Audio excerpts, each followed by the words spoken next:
welcome to Stormwatch, the esports show that won't loan you the news because you already get the news in a level 1 talent. I'm Tetcher, and let's get right into the news. Spoilers ahead. Also, our analytics show that 44% of you who watch these videos aren't subscribed, so please, if you like what we're doing here, then hit that subscribe button and ring that bell. It really helps us out. And if you really want to go the extra mile, then use that join button below the stream to support us monthly for cheaper than Twitch and as low as the price of a very cheap cup of coffee. Heroes Lounge Season 15 is underway. We here at Stormwatch will be focusing on Division 1 Plus and the upcoming Nexus Forces tournament in our coverage. But if you have any news from any of the other divisions you think we should cover, then let us know in the Discord, which is linked below in the description. At the time of filming, only one Division 1 Plus match has been played, with Benny wins these every day, beating out anti-synergistic Hobbits in a 2-0 to take the early lead in the division. More matches may have been played by the time this video is released and edited, so make sure to tune in next week for any games we have missed, or head over to heroeslounge.gg for all the standings and results. In Week 12 of the Masters Clash, everything seemed pretty normal at first. The Hardos were able to take a 3-0 versus Arthur Stroitram. The Donuts 3-1 to go next, and Soundless holding on to 4th place with a 3-0 over Inting for Ruby. But it's the last match of Chili Mountain versus 30k where we saw something crazy. In that final match of the day, Chili Mountain brought in 2 substitute players, those substitutes being Breeze and Wubby. For those of you newer to the Heroes at the Storm scene, these two played together on the mid-season Brawl winning Fnatic roster in HGC, before Wubby left for Team Dignitas, the team where he scored a 2nd place finish at BlizzCon 2018, aka the last HGC event.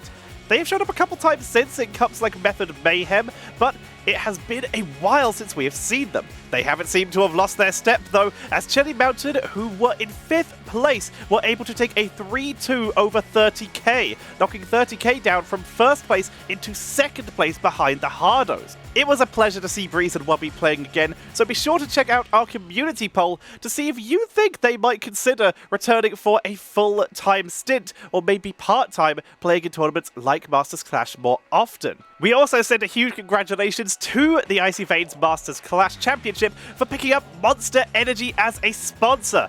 Thank you, Monster Energy, for supporting the scene, and hey,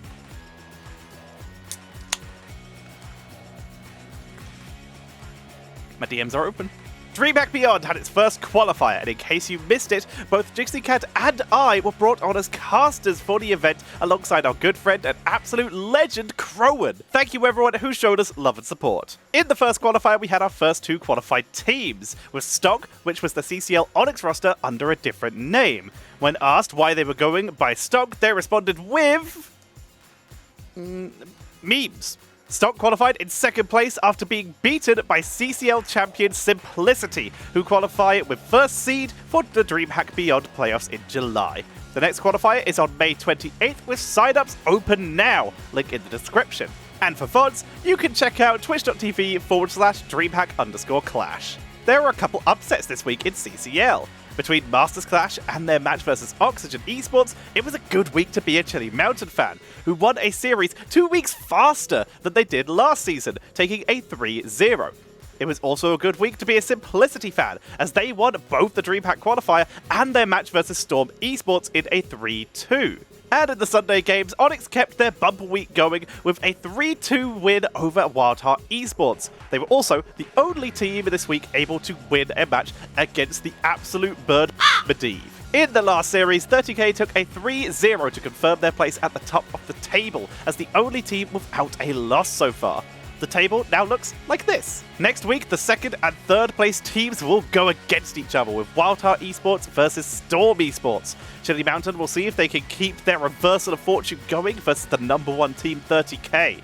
Simplicity and Oxygen will both be fighting to get themselves back to the top of the table when they come to blows. And finally, Granite Gaming will be trying to get their first win on the board versus Onyx, who seem to have found their feet. Check out the games at Heroes Hearth on Twitch, or check out my stream when I cast the replays this week. Due to CCL missing a clean feed for 2 weeks now, my cast of next week's games will also be done from replays during the week. You can always find the VODs here, so make sure to sub and ring that bell. Over in Jaseline's Girls Gang Squad, we had Melon Plays for Days taking on Yikes in our first matchup. The team of Artemis Howl, Akari, Valk, Starfungus, and my D&D buddy slash better offlane than me, shout out Clouded Minds by the way, Traxix, were able to take a 3-1 for Melon Plays for Days. Congratulations to them. In the second series, Catapocalypse were also able to secure a 3-1 versus New Patch. Congrats to Starfungus, again, Dudettes, Jixie Rose, Moida, and Tiny Kitty. Make sure to check out twitch.tv/Jazeline to catch the VODs and follow her to see GGS when it goes live. The Fishbowl Heroes League was announced, a league sponsored by Fish and organised by Tempest Hyde, aka Hyde from 30k. It held its draft this weekend, giving us our rosters of 2 invited Chinese teams and 6 drafted Korean teams, all drafted by a captain. We have teams Keb, Reset, Gondar, Lockdown, TDSST, and Kyocha, who will be joined by teams Fly and RNG from China. The teams will be battling it out for a 1 million won prize pool with any donations to be added on top. The games will be played from May 28th to May 30th and will be cast on twitch.tv/TPHyde. No announcement yet of an English language stream, but perhaps we at Stormwatch can make something happen. We'll see what we can do. That's it for this week. Did we miss anything? Be sure to leave a comment or go to our Discord linked in the description below to let us know about any Heroes Esports news you think we should talk about, or just come to say hi and support the show. You can also support our crew through any of the donation links in the description, or by subscribing and watching the ads or hitting that join button below the video. Thanks for watching, I've been Tetcher, and we'll see you all next time. Goes there, and that actually would allow Azurite to either push to keep with his body or to circle back and do a 4v4. He is actually just going to attack the fort as Nazmat. Oh, what? I didn't see that. There was a Sonya trying.